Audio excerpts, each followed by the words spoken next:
She is a fighter for the people, so much so that she's famous for not buying the bullshit of the official, made-up 9/11 story by the government. Was the leader in the post-2008 days, where Wall Street and the government colluded to create the biggest wealth transfer ever from the ordinary people like us to the elite, and has now collaborated with Robert David Steele, and in this interview I'm telling you, she's leaving it all on the floor. Cynthia McKinney is a unique fighter for truth. You'd be stunned, absolutely shocked by the truth. Enjoy the interview, and be sure to access the critical bonus report at portfoliowealthglobal.com/C. That's the letter C. It's vital. Welcome to the Leaders of Tomorrow show at portfoliowealthglobal.com. My name is Michelle Holliday. We are continuing to bring you the real news that is shaping the future of our country that no one ever sees on mainstream media. And today we are welcoming one of the co-founders of #Unrig. We interviewed Robert David Steele of this same organization about 1 month ago for a bombshell show. His information is covered in our free report at portfoliowealthglobal.com/Robert. G. Edward Griffin joined us a few weeks ago to bring us up to date on the Federal Reserve, which is continuing to devour American banking. His report can be found at portfoliowealthglobal.com/G. Bob Moriarty showcased the rise of socialism in our interview. His report is at portfoliowealthglobal.com/Bob. And Charles Hughes Smith focused upon the wealth gap, which is the widest that our country has ever known. His report is at portfoliowealthglobal.com/Smith. Today, it is my honor and privilege to be welcoming to the show the former U.S. Congresswoman of Georgia, Dr. Cynthia McKinney. Dr. McKinney served 6 terms in the United States House of Representatives. She is a former Democrat who aligned with the Green Party in 2008 and ran for president in that year. Her viewpoints are strong, from 9/11 to Libya and many other explosive topics, and we are going to go there. Cynthia, I am incredibly honored to be welcoming you to the show. How are you today? Well, I'm doing just fine, and my goodness, I need to tune into your show because you've got some gangbusters going on in your history there. I tell you what, we've got some people, including yourself. I am so privileged to be welcoming. You know, as a side note, and this is just my personal opinion, you are one of the people that actually laid the groundwork for the non-corporate, truth-seeking news coverage that today we call the alternative media.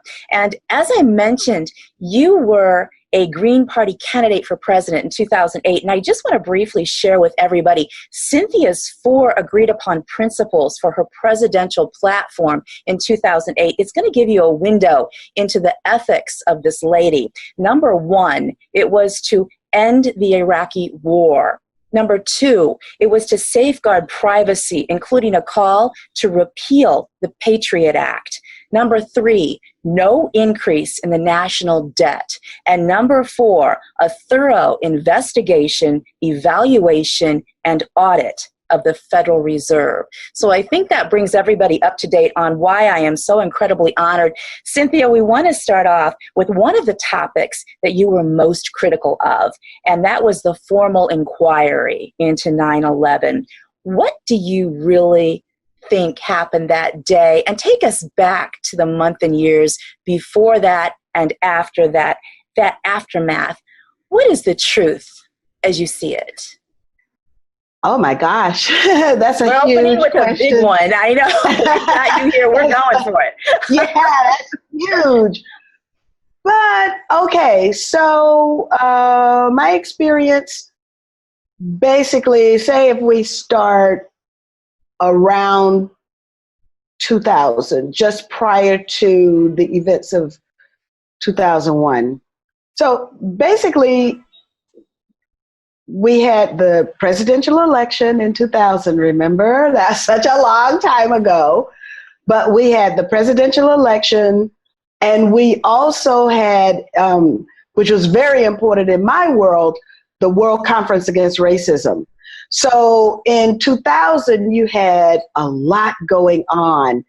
And, of course, the problems that arose from the 2000 presidential election, or problems that I would never forget, and that were first and foremost on my mind, where we actually were able to witness election theft in action. And so the the state of Florida had gone through its thing. And remember, it was Florida that gave George W. Bush the presidency. So this was huge. And it was a contested election. So we had that going on. Then hot on the heels of that kind of fraud, and at the same time, we're bombing other countries because we were bombing Iraq, remember? Then there was the World Conference Against Racism going on down in South Africa at the sponsorship of the United Nations. And so you had all of the peoples of the formerly colonized world being able to come together under the auspices of the United Nations and say, okay, this is the kind of world that we want to see, and these are the things that need to happen in order for us to have that more perfect union in that better world. Okay, and then that was around August, the World Conference Against Racism, and then we all know what happened in September. September 11th, 2001. So we had a series of events that were jarring and jolting to us, we the people. And we had to figure out a way to put it all into some kind of perspective with a narrative that made sense for what we were in the process of experiencing. And basically, unfortunately, there were a lot of lies, just outright lies coming from the government, starting with George W. Bush asking the U.S. Senate at the time to not investigate September 11th. Then you had, remember, Dick Cheney, Darth Vader Cheney, and he also was doing the same thing. Now, this is what got me into trouble, because I understood that whenever there is like a, say, for example, railroad crashes, an airplane crashes, or something within the transportation sector happens, then immediately you've got the National Transportation Safety Board springing into action, and they have subpoena power, investigative power. They have the power to do the investigation. And if there is a technology malfunction or a mechanical malfunction, they find it, they root it out, and they root it out of the transportation grid completely. So they are able to ground airplanes, do whatever it takes in order to make sure that whatever that tragedy was, it won't happen again in that way. So everybody in the government was saying, well, we don't want this tragedy of September 11th to happen again. Well, of course we don't want it to happen again. But how can you say that you don't want it to happen again when you're not ready or willing to do an investigation into exactly what happened so that you can prevent it from happening again? Well, this was very logical to me, a logical way of thinking. And instead, we were given these talking points from, they just mysteriously appeared on our congressional desk, and it said we were hit because we were free. And you remember George W. Bush said we were hit because we were free. Everybody was saying we were hit because we were free because they had been given the talking points that that's what they had to say.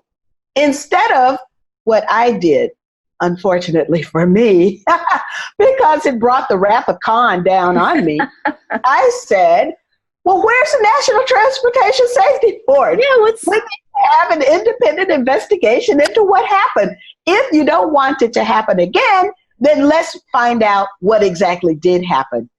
That was terrible, because that was not permitted. And so therefore began my personal political travails because I wanted to get to the root truths of what had happened on September 11th. The truth. Exactly. Now, you kind of went rogue a little bit. And yes. I love it. Trust me, we all love it. Looking back now in retrospect, we were like, where were our other lone wolves on that time? But you actually introduced the articles of impeachment against President George W. Bush, Vice President Dick Cheney, and Secretary of State Condoleezza Rice, alleging, among other things, that they somehow manipulated intelligence in order to justify the war. Now, that bill did not make it past the House committee, so many people don't realize that that even happened. But tell us about the atmosphere at that time, because as you're going rogue, as you are the lone wolf out there, and everyone's just staring at you going, oh my God, and you're saying, right, let's check this out. Yeah, well, basically,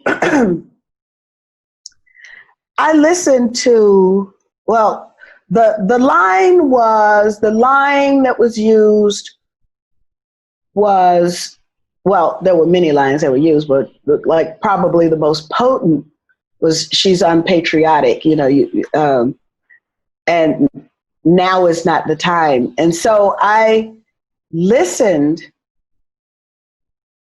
sadly, quite frankly, to a radio program. I happened to have been driving through middle South Georgia, and there was a very, very strong signal radio station there. And so I had the opportunity to listen. Georgia is my home state, and people there know me, but it was an opportunity for people to demonize me. And I had been thoroughly, totally demonized for asking for an investigation. I actually wrote an op-ed that appeared in, I believe it appeared in the Atlanta newspaper. It might also have appeared in the Washington Post, but the Washington Post was the first. It was the journalist by the name of Juliet Alperin, who definitely demonstrated that she was a part of the deep state, because she was the one that used a conspiracy theory thing, And so it was just horrible. And this is because I wanted an investigation. And I was shocked at the number of people in the U.S. who also said they didn't want an who were criticizing me. Now, I understand I'm Black, I'm a woman, I'm Southern, and so therefore there's a lot of targets there that you can poke at. Oh, yeah. And people who had credibility, who were basically white men, were able to poke at my credibility. And so they created a caricature of me, so that my former governor, who also was a former senator of the state of Georgia, called me loony. And then we had another senator from Georgia who said, well, I know for a fact that she doesn't know what she's talking about. And that was Max Cleland, who was the senator at the time from Georgia. When he lost his bid for re-election, then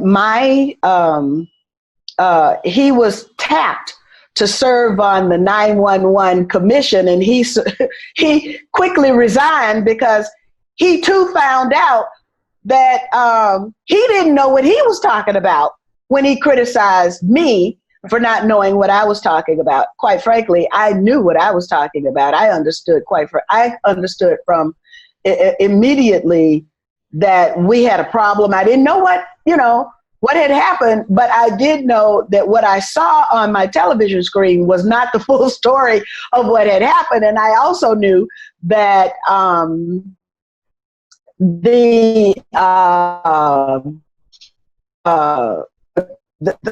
the reticence of Dick Cheney and George W. Bush to have an investigation into what we saw on our television screens was an indicator that was extremely important. But at the same time, the reason that I went rogue, and I never thought about it that way, but yeah, I did go rogue because there was a set of talking points that we were given, and we were supposed to follow those talking points. And if you stayed within that box of the talking points, then you were safe. I didn't stay inside the box of the talking points because the talking points didn't answer my questions, and they did not make sense within the full totality of what had just happened to the American people. So I did go rogue. That's right. I did.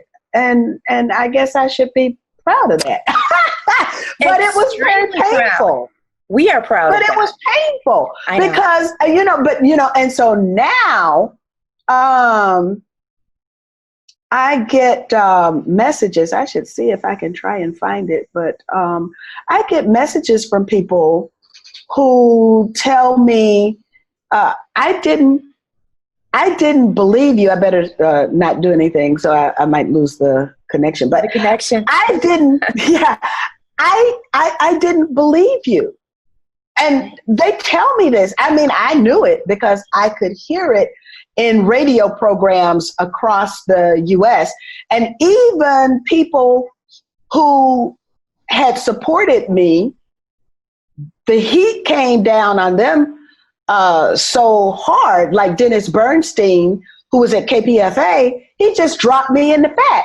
So even the people who supported me stopped supporting me because, they were leaned on quite heavily to stay within the box of conformity around we were hit because we are free.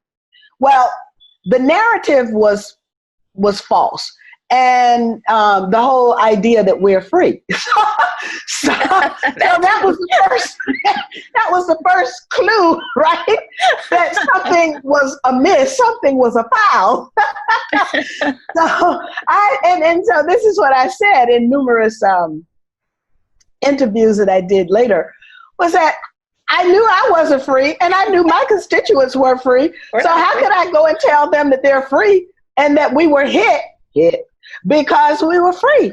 So, but anyway, now it's like, 20 years later almost. And I only now am I beginning to receive messages saying, I get it now. I believe the hype about you. I believed that you were this and that you were that. And, I have a very good critical thinking skills. And I blame the Catholic Church for that. Well, not the church, but the schools, because I went to Catholic schools. And one of the things that they instilled in us, they instilled values in us with the nuns. Mm-hmm. And I was in that environment. I never knew what was going on. I mean, I didn't know the other part of it. But likewise, Catholic myself, and it's quite a okay. Yeah. We're like, we've got two separate churches going on here. I think. Exactly. But I went to these schools, and one of the values they instilled was, if you have a talent, then you have to use that talent to help other people. That's one of the that's one of the things that I went from first grade up to high school, almost went to Catholic college. So I was steeped in that mass every Friday. You know the drill. Oh yeah. And so I was steeped in that. And then secondly was that this not just the ability to remember facts and figures, but to think your way through a situation was I think that was the prize of the Catholic education that I received, was that I could think myself through a situation. And then because of my values, if I could do that, then that was not something that I should keep to myself. I should share with other people to help other people.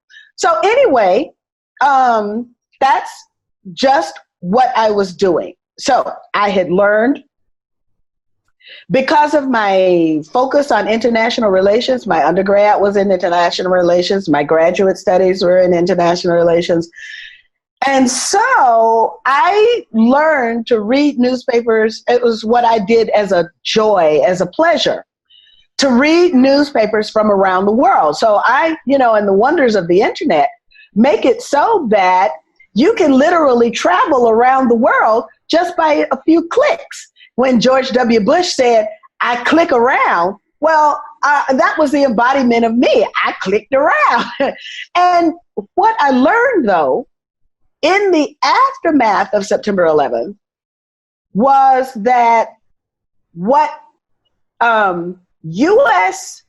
newspapers and news outlets were reporting was vastly different from what the international community was learning about what had happened. So, for example, in the international press, I learned that there were warnings from several countries that had come in and into the Bush administration. We don't know, did they just fall into a black hole? Did they get sucked up in the black hole?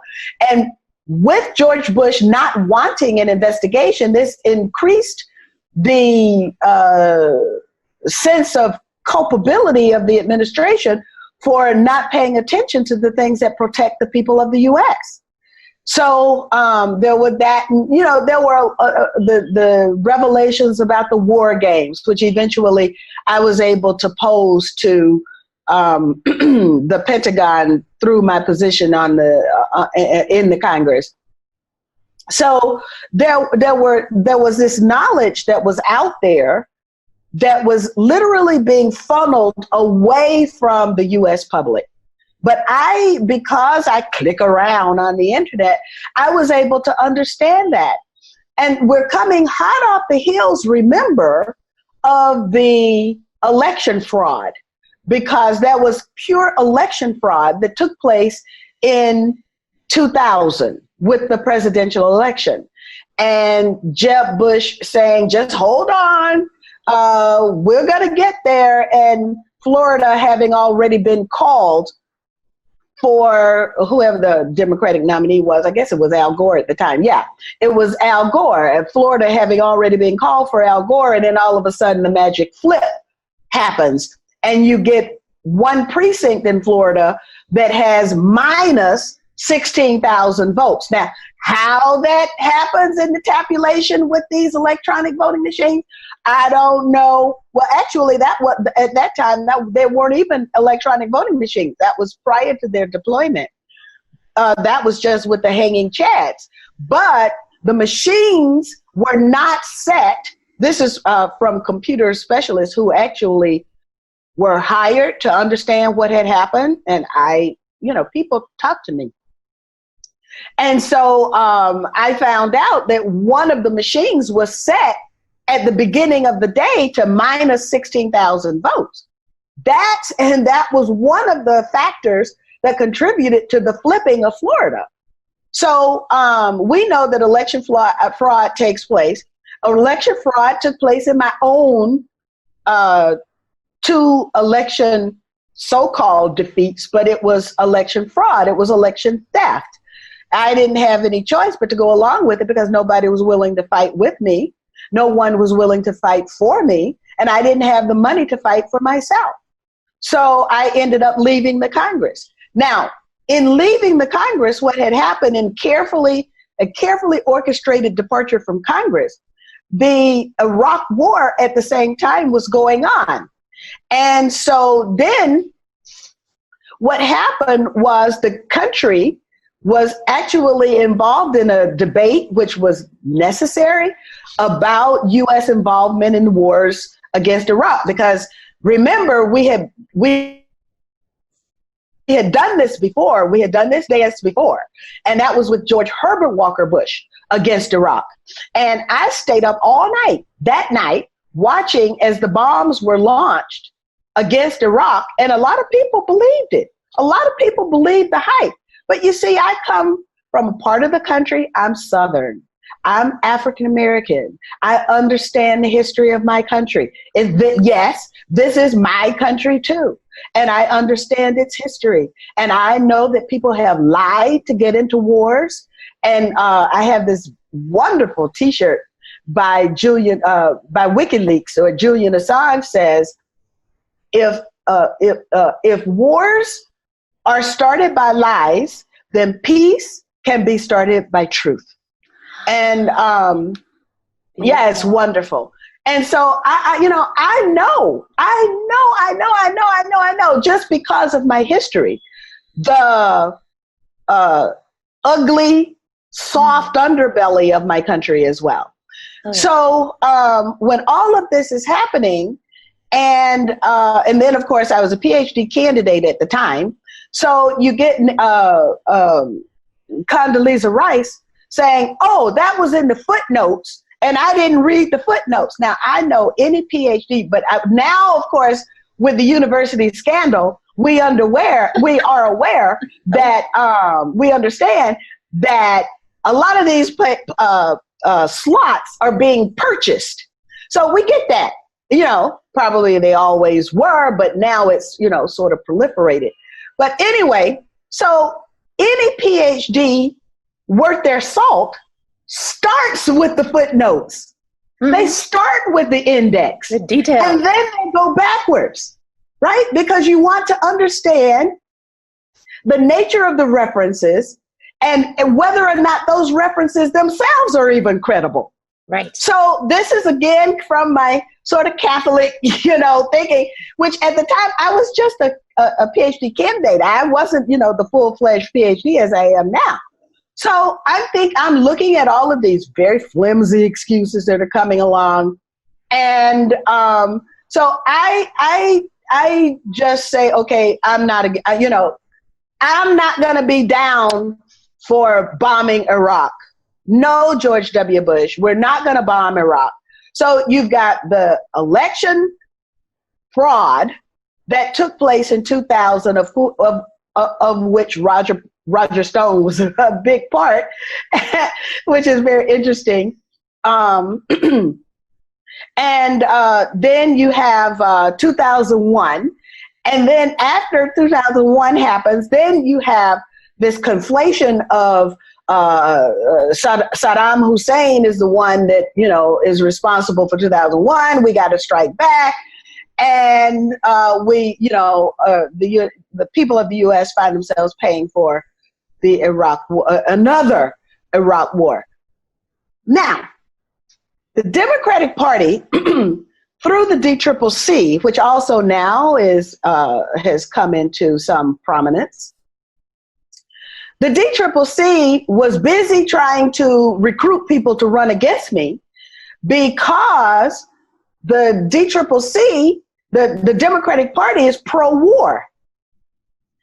That's why when they got me the first time in 2002 election, I said that the Republicans wanted to beat me more than the Democrats wanted to keep me. Because what had happened was the Democrats had joined the war party. Those wars had been started by George Herbert Walker Bush, Iraq War started by George Herbert Walker Bush. The idea was that these were Republican wars. Well, what had happened within the Democratic Party is that the Democratic Party hierarchy and the financiers of the Democratic Party also were part of the deep state military, industrial, congressional, banking, media complex. And so they wanted the wars as well. And they wanted that particular war. And even if it meant stripping us of our constitutional rights in the Patriot Act, that they were willing to do that in order to have their wars. Okay, so I know I've put a lot of things on the table here, but let me just finish this. Please. And so what happened to me was that, so the Democratic Party is counting its votes to finance the Iraq War. And they know that because of this entire national dialogue that is taking place across the U.S., that the vote is going to be very tight. They also know, my fellow Democrats also knew, that I was a sure no vote for the financing of the Iraq, the authorization as well as the financing of the Iraq War. And so that's what precipitated them, besides, you know, going rogue on 911 and the election and everything else. So that precipitated the search of the DCCC to find someone to replace me as those people in Charlottesville, West Virginia were saying, we will not be replaced. Okay, well, I was replaced. Guess what? and so by the time 2000 and the vote came in 2007, and I was not in the Congress to cast that vote against financing the Iraq War. The war. Guess how, by how many votes the Iraq War financing bill passed? Don't tell me you won. The bill passed with only the required number of votes, 218. Which means that had I been in the Congress, not replaced by Rahm Emanuel and his cohort at the DCCC, the bill to finance the Iraq War would have failed. By one and vote. We, the Your people vote. of the United States, would be having a different conversation right now. One So vote. one vote does count. Every vote counts. One vote can make the difference. And we've been engaged in these wars ever since. But it was because the DCCC and the Democratic Party, along with the media and other Republicans, they were united in one thing. We want to have this war against Iraq because the Iraq War is the stepping stone for us to completely dismantle the entire region. And that, of course, is what we're seeing now. Wow. Cynthia, there's so much in what you just said. I want to go back to your mention of Roger Stone real quick, because it's so controversial. Tell us what you meant by that. Well, what I meant was Roger Stone is the one that went down there and orchestrated for the Republic on behalf of the Republic. Went to Florida. Sorry, this is 2000. Right. So Roger Stone appears. He goes down there and makes sure that there's damage control is done for the Republican Party in the counting and the recounting of the dangling chads. Remember the hanging chads and the dangling whatever they got. So that was the role that Roger Stone played there. And so basically, even at that point, and this is when I understood the nature of the Democratic Party having not truly been an anti-war party, because the Democratic Party could have and should have requested a recount of the state of Florida. But instead, in a very flawed but controlled kind of way, what the Democrats did was they asked for recounts in certain areas of Florida. And that, of course, led to the entire fiasco of what was the Supreme Court decision at the time, and the Supreme Court decision that should not be taken as a precedent now. It's not a precedent, but we are going to make a decision here in favor of stopping the recount. Well, they didn't need to stop it because the Democrats had already stopped it. I mean, honestly, the Democrats were part and parcel of the problem there. And the Democrats did not fight for the right of, there were two infractions that took place in Florida. One of those infractions against the African-American voters was the ability to cast a vote. The second infraction against those same African-American voters was the ability to have the vote counted. So the two most important election infractions were not fought by the Democratic Party. They went through the motions, very similar to what Theresa May in the UK is doing now with Brexit. The people of the UK voted for Brexit, but they could never, the system is flawed, or you could say the system is rigged, because you should never expect the people who are against the will of the people to carry out the will of the people. So it was a conservative party that was against Brexit to start with. Remember, that's how we got Theresa May in the first place, because David Cameron said, well, if you vote for Brexit, I'm going to resign. And he thought that, he was, hot stuff. And so I never thought that would happen. And the people voted for Brexit anyway, in the same way that they had voted for Grexit, and before that. So there's something about having a small group of people control your destiny. No, nobody wants that to happen. Everybody wants at least to have the appearance of being the master of their fate. And so if we are not the masters of our fate, then we've got to have a revolution so that we can become so. And the revolution, in fact, though, in the United States as well as in Europe, is going the other way. It's going toward more and more centralization and denial of individual identities. It's important I just happened to have been in Italy during the time that the Italians were switching from the lira to the euro. And nobody wanted it. They hated it. The prices went up, and so now to be, yes, there was a shared identity, but there are ways in which you can share your identity and not give up your identity at the same time. And so that's why this gets back to, my whole idea about, I'm from the South.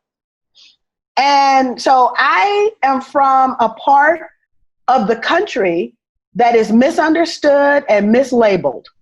And is mislabeled and misunderstood by those very same people who sit on their high horses and think that they have the answers for my problems. No, they don't have the answers to my problems. And so you can't get a bunch of, this is why, during the Confederate memorial argument, I think it's pretty much over now. But during the time when that was thought to be a wedge issue for the Democrats, I had to go rogue again. Why? Because I'm Southern, and those monuments are as much a part of my history as they are a part of the people who enslaved me and my ancestors.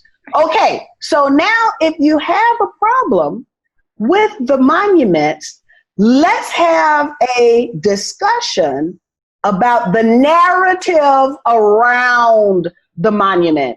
Let's begin the process of healing by talking about what those monuments mean. I do not want those monuments destroyed because they are integral to the story and the transformation that has taken place in the South that has not yet taken place in other parts of the country. And so that's why you have, say, for example, in California, more segregation than you had in the 1950s in the South, in the school system out in California, according to some studies that have been done. So I believe that in many ways, the South at least was forced to have the conversation.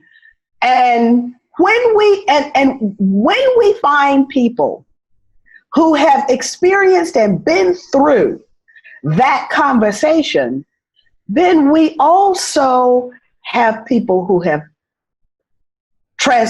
been through a transformation. Yes, triumph. So this is also why I know that personal and individual transformation is possible. I am very reticent, and it's true. There's some people who are so beyond, the times that they will never change. But I never doubt the ability of people to think and feel and change. And that's what we have had in the South more than in any other part of the country. So, for example, when I went to university, my undergrad was out in California. But when I did my graduate studies for my master's, I was in Boston. And I was appalled because Boston was going through the school desegregation situation. You would have thought you were in Little Rock, Arkansas, because the people, I literally was afraid to cross the street. In Boston, there were kids from my school, at my institution, the Fletcher School of Law and Diplomacy, one of the premier international relations diplomacy studies institutions in the country. I got there on merit, on my brain. Right. You didn't buy your way in. To pay for me to get there. But anyway, so the kids from the Black kids and the African students that were there, because it's an international school, so people from all over the world go there. And they were literally beaten up by the townies. And so it was left to me to go to the administration and tell them, look, it's dangerous for us to be here. And Boston was, Boston, the place where the height of erudition in the United States is going and treating people that way.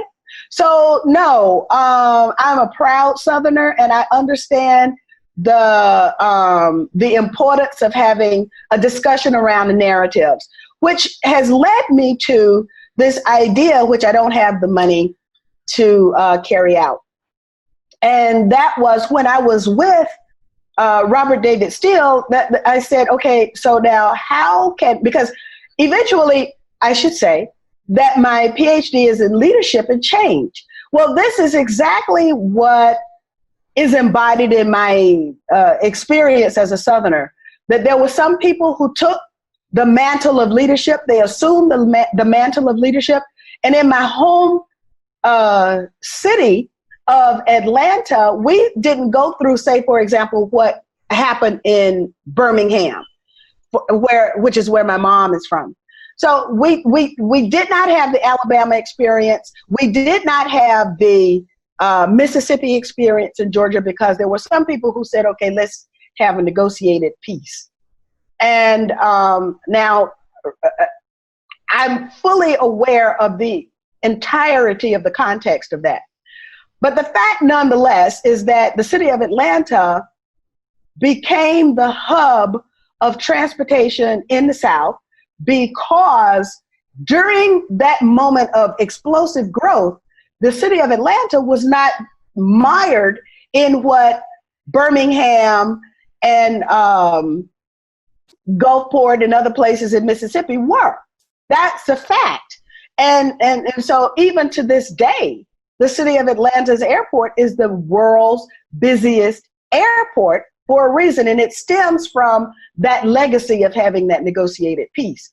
So what that all put together, along with my studies at the PhD level, indicate is that it is possible. There's something called change theory, and leaders are able to lead or lead planned change or manage unplanned change and still find a way to achieve the desired outcomes. So now, what I would like to do as a project, I call it the power cells. And so basically in every state, we would have a power cell and we would create the context around which we can have this narrative. And finally, we can have a real narrative, because you see, you and I, even though we're women, we're not supposed to find commonality because I'm Black and you're not Black. So we're supposed to be separated. Cynthia, and if what we do you make of that? Let me ask you a question. What do you make of the current, because the history that you have and the knowledge that you have is extraordinary. And because you speak from the heart, I think everyone gets it. Everyone is pure on what you're saying, because there are many people, frankly, that don't speak from the heart when they speak on the subjects that you've been talking about. They speak from the talking points. Yeah, you know, they say the words you're saying, but it's not from the same place as it's coming from with you. Now, we've come so far since the days, say, of, you know, Dr. Martin Luther King. Let's just take it back to there. We've come a really long way, and it seemed like everything was going really well, I'll say. You know, it's not perfect. It's never going to be perfect. Yes, right. You can have white people with problems and Black people and Muslim problems and everything. Right. But it seems to me, and I don't know what your thoughts are on this, but it seems to me that the Democratic platform has taken on this opinion or illustration of a huge amount of dividedness. You know, that we're now talking about white supremacy all the time. And we're talking about, you know, the fear of Muslims, and we're talking about, which in some cases in the United States, I'll be honest, there is real. The reason I'm bringing this up is that when we're recording this the day after your birthday, the day after St. Patrick's Day, Judge Jeanine Pirro has just gotten, I think she's on extended leave because of something that she said about Representative Omar. And she questioned her, is your alliance with the United States Constitution, or is it with Sharia law, your Muslim religion? Tell me what your thoughts are, because of what has happened in London. We are Americans. We go to the Constitution. And not only did that happen, but then they've brought in the DNC former chairwoman, Donna Brazile. They just did that this week, just today. I think she made her premiere on Fox News. Who brought in Donna Brazile? Fox News. Okay. So that's not surprising. Isn't that interesting? Now, talk to us about, number one, the what's happening with the Muslim, the dividedness. I think people right now, they want to know what's going on from someone from your perspective, someone who, as I said before, created the alternative media, created the truth-seeking media. Really, we are here to seek the truth. And if the mainstream news won't do it, and if Fox has now turned on us, which I hope they haven't, but let's just say, you know, there's a lot of maybe the misapprehension is that Fox belonged to you to start with. Maybe Fox was never yours to start with. There you go. So I think it's very important for us to understand maybe the intent behind my language. So, for example, when I say that the war party encompasses both Democrat and Republican parties, that also extends to their media. Now, so CNN is pro-war, Fox is pro-war. And now, the question that I would pose to Ms. Pirro is, what does she say about the Zionists who up front in their desire to have the U.S. fight the wars on behalf of Israel. What does she say about that? Because Zionist control of that narrative is true, and it results in U.S. policy. Now, what I happen to believe is that the people of the United States are being hyped up to hate communism, to hate socialism, to hate Muslims, just to hate. And it's exactly the same phenomenon that took place with me, that I was the butt of both Democrat and Republican media outlets. Why? Because I went rogue, and I, utilizing my critical thinking skills, understood that there was another danger, and that the true danger was them. Okay, so now you want to talk about Muslims being inside the United States. Well, if there are Muslims in the United States, let's also take a look at what U.S. policy is toward certain countries of the Muslim world. The United States today, literally as you and I speak, on the day after my birthday, is bombing Yemen or aiding and abetting in the bombing of Yemen, Somalia, Afghanistan, Pakistan. And there's probably some more. But, Syria, for crying out loud. Syria. And the big one. Iraq. The U.S. said they're not going to leave Iraq, and has totally destroyed Libya. What do those seven, and now their aims to put as targets Lebanon and Iran? Now you tell me, what do those wars have to do with my ability to represent the good people of Stone Mountain, Georgia? Where's the benefit? Right. To my next door neighbor? Right. For the U.S. bombing Somalia? Where is the benefit to my community for the United States bombing and destroying Yemen? Where is the benefit to my state of Georgia for the U.S. to destroy Libya? Where is the benefit for we, the people of the United States, to destroy Pakistan? You tell me. No one in our country wants that. And that's what's yes, they do. Yes, they do. Yes, they do. The political because if you are not a part of the solution, then you're part of the problem. So if you are wavering on the sidelines and say, it's easy for me to hate those people because they deserve those bombs, right? Because that is the circular kind of thinking that's being promoted. It's not right.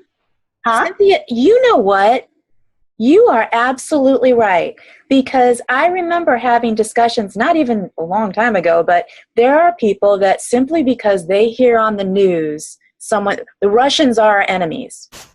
Yes. Or whoever is our enemies. We hate them. You've never met them. You know nothing about them.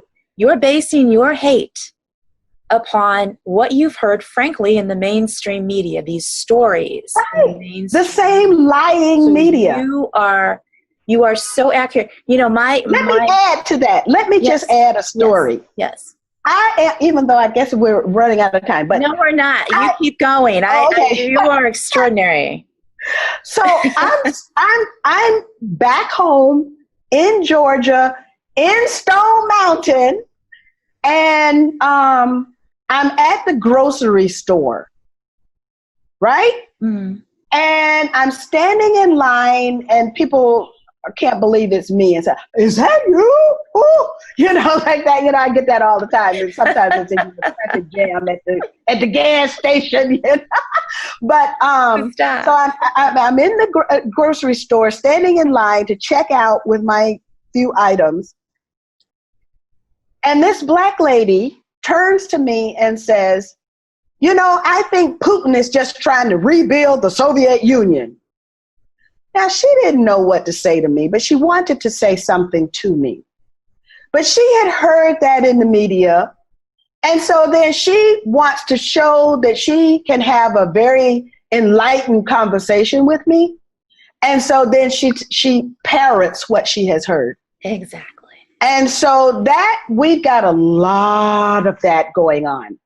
So I would ask those people who are afraid of Muslims to go get to know one and then investigate how they came and why they came to the U.S., those that are there. By the same token, I would ask them to investigate why the United States treasure of young people and Cohen is being spent prosecuting wars in parts of the world where most people can't even identify them on a map.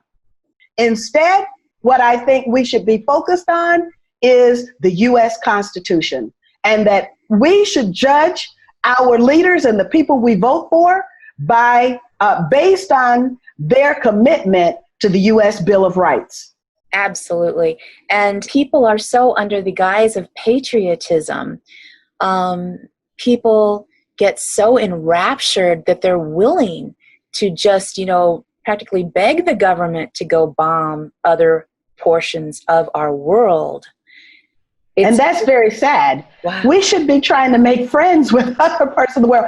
And in the course, you see, in the course of, this is what I was telling my students the other day, is that one of the things that I have always felt is, one, that U.S. foreign policy should be guided and directed as based on our commitment to human rights. And then the second thing is that we need to define national security in a different kind of way. Because if we, the people of the U.S., are insecure, then one of those stools upon which our national security rests, one of the legs of the stool, is missing. And right now, we've got boil water orders coming out of cities, out of municipalities and localities, because our water infrastructure is poor. We've got transportation infrastructure poor. We've got sewage infrastructure poor. We've got people who are suffering, particularly like in southern part of Alabama. We've got diseases that should not exist in a so-called developed country. We've got homelessness out of the wazoo, and the Democratic Party is telling us that we should invite non-citizens to come in and actually be able to vote in local elections. I mean, this is just, there's madness all around. And we've got to take stock of, this is what I said after September 11th. I said, we need to take stock of who we are as a country and what we stand for in the world. Cynthia, you are so full of such incredible knowledge, history, perspectives. This has been an amazing interview. Thank you so much for coming on this show. Please tell everybody, I know you're in Bangladesh teaching right now. How can everyone follow your work? I have a very vibrant social media. Actually, I'm in Facebook jail, to be honest. Facebook put me in jail. But my son, thank goodness for young people, was able to maneuver a little thing. And, so I'm out on the lamb right now. So I'm posting on Facebook at Cynthia McKinney Official. There are many Cynthia McKinneys, but the only one that's officially me, is Cynthia McKinney Official. I'm on Twitter as Cynthia McKinney. And then I have my website, which is woefully behind. And I need to figure out how to, I'm learning. I'm still learning. We're all, God is still working on all of us, right? So we're all still works in progress. And so I'm learning how to be a better webmaster for myself. And my website is allthingscynthiamckinney.com. And there you can go and you can see the the behavioral science background for my power cells idea. There's a lot of things that are still good, and I would encourage people to go there. And there's a little chat function that if you send me a message, then I'll get back to you. It may take me a while, but I'll get back to you. And then there's always the contact. If you use the contact function, then I will get back to you quicker than I will on the little chat. But it's there, and I love interacting with people because it's the only way I can learn.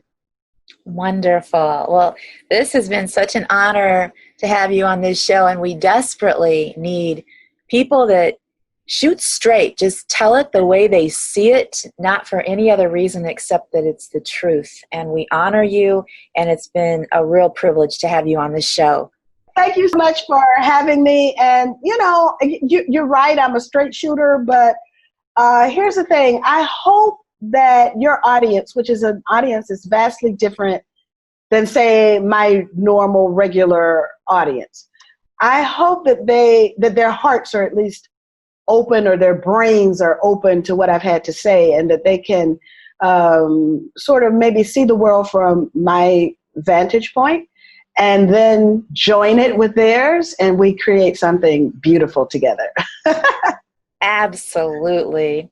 Dr. Cynthia McKinney, American politician, activist, and teacher. For the Leaders of Tomorrow's show, I'm Michelle Holliday at PortfolioWealthGlobal.com. In March, we already released Mark Faber, who called the bottom on Bitcoin at $4,000. And you can access his research at PortfolioWealthGlobal.com/Faber. David Stockman, who is warning to get the hell out of the markets. His full warning is available at PortfolioWealthGlobal.com/David. Charles Hugh Smith, who talks about the new America, rich and homeless living side by side. Read it all at PortfolioWealthGlobal.com/Smith. And a no-holds-barred interview with Bob Moriarty. He really went hard on Alexandria Ocasio-Cortez. You can go to PortfolioWealthGlobal.com/Bob for the details. We also plan on releasing one of the bombshell interviews of the year, conducted with David Stockman. We also just released interviews with the man who exposes the deep state and the shenanigans of Washington better than anybody else, Robert David Steele. And I highly suggest going to PortfolioWealthGlobal.com/Robert. Of course, for the most accurate information on Cynthia McKinney's latest invest, go to PortfolioWealthGlobal.com/C. It's essential reading.